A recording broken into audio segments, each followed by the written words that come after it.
The first 5 lessons should teach you what you need to know about the Korean alphabet. But there are a few things I omitted on purpose because I think they're more confusing than helpful. But everyone's brain works different, so perhaps this will be helpful to some people. The first thing is the bacham. I've been talking a lot about the bacham, but I have been pronouncing it in a highly anglicized way. The word is written like this. Can you figure out how a Korean speaker would say it? Pause the video if you need a minute.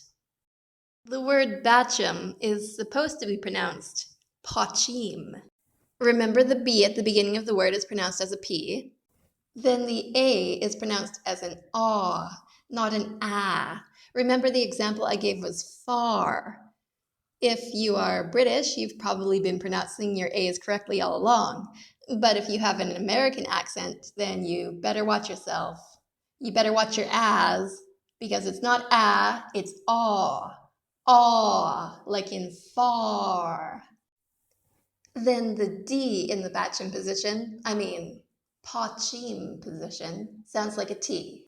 CH, no surprise there. Then we get to the tree vowel. When we translate the Korean letters into Roman letters, the tree vowel is represented by an I.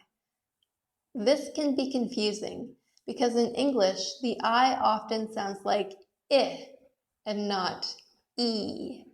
Let this be a cautionary tale. If you think you can skip learning the Korean alphabet and just rely on romanization, well, then you better at least memorize the official romanization. Otherwise, you're going to be mispronouncing things and no one will understand you. Even though pachim is the proper pronunciation, I will continue to call it the bacham. This is an acceptable pronunciation, and I find this title really intuitive. The very first time I read the words bacham position, I automatically thought to myself, that must be the one on the bottom. And what do you know, it was. You may, however, encounter teachers who refer to it as the pachim position, and now you know what that is too. I have seen some people teach the bacham a little different than I did. I told you that these letters sound like T in the bacham, but others say these letters sound like D in the bacham.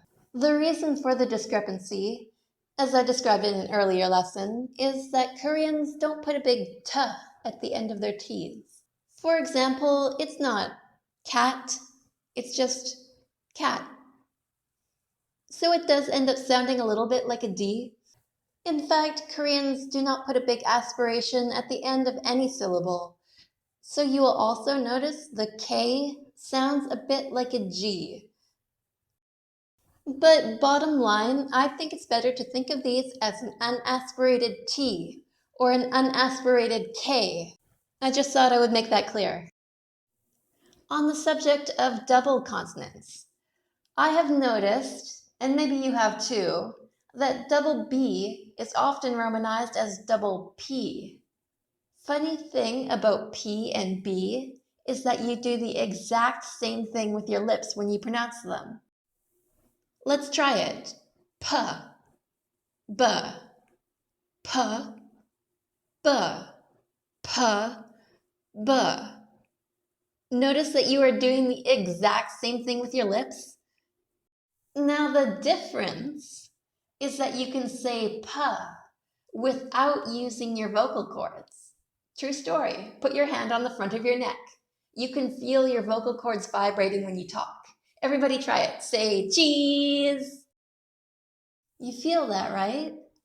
But there are some letters that you can pronounce without making your vocal cords vibrate.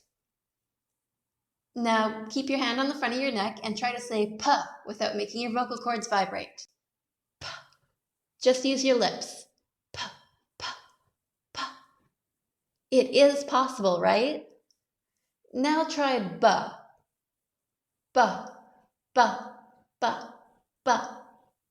You have to use your vocal cords, otherwise you just end up saying P again. That is because B is what we call voiced, and P is unvoiced. So I take you through this exercise just to say that P and B are actually very similar letters, And in somewhat of the same way that R and L are combined into the same letter, the double B is both a double B and also a double P. While we're on the subject of voiced sounds versus unvoiced, I think I should point out some other pairs. Put your hand on your neck again and say these sounds. D, t, j, ch, g, k. You should be able to say the ones on the right without using your vocal cords. Try it again if you need to prove it to yourself. If you recall a few lessons back, we learned that the first letter in a word tends to get different pronunciation. We can now see a pattern here. And that pattern is, when a word begins with a voiced consonant, it tends to get pronounced as its unvoiced partner. But there is a subtlety to it though. A voiced consonant at the beginning of a word does not sound completely like the unvoiced version. You can think of it as being less voiced, but not completely unvoiced. It's sort of in this gray area in between the two. You have to practice making a new sound, one that is in between a B and a P, in between a D and a T, between a J and a CH, between a G and a K. So practice making these new sounds and pay attention to how native Koreans say them. You'll get the hang of it. One more pronunciation detail about the letter S. We learned that it sounds like S when it's in the initial position of a syllable.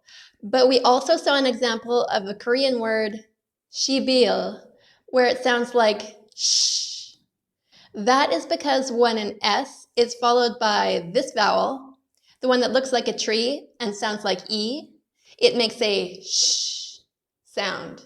But when followed by any other vowel, it makes a s sound. One more thing. I have been calling the Korean letters by the English name of their Roman equivalent. But these Korean letters actually do have names. When we're talking about vowels, the sound that the letter makes is the name of the letter. But each Korean consonant does have a formal name, and they are listed here. I will continue using English names for the equivalent letters. If you would like to learn the names, then of course be my guest, and I will link you this chart in the description. Here's a new rule. It's called reinforcement or tensification. When you have any of the letters G, double G, K, T, D, S, double S, J, CH, B, or P in the bacham, or to put it more simply, a P, K, or T sound, followed by one of the 5 letters which can be doubled, G, D, B, S, or J, in the initial position of the next syllable, then these initial consonants are pronounced as if they actually were doubled. One more detail, and it pertains to consonant pairs. I taught you that when there are 2 different consonants in the bacham, one of them goes silent. But what I neglected to teach you is that the initial consonant of the next syllable in the word gets doubled, meaning you pronounce it with extra emphasis. I felt like the lesson was complicated enough and that the differences between a single consonant and a double consonant are kind of difficult to hear. So I omitted this detail. But now you know it, so keep it in the back of your mind. All right, I hope you appreciate these details on Korean alphabet and pronunciation. Up next is numbers. Thanks for studying with me.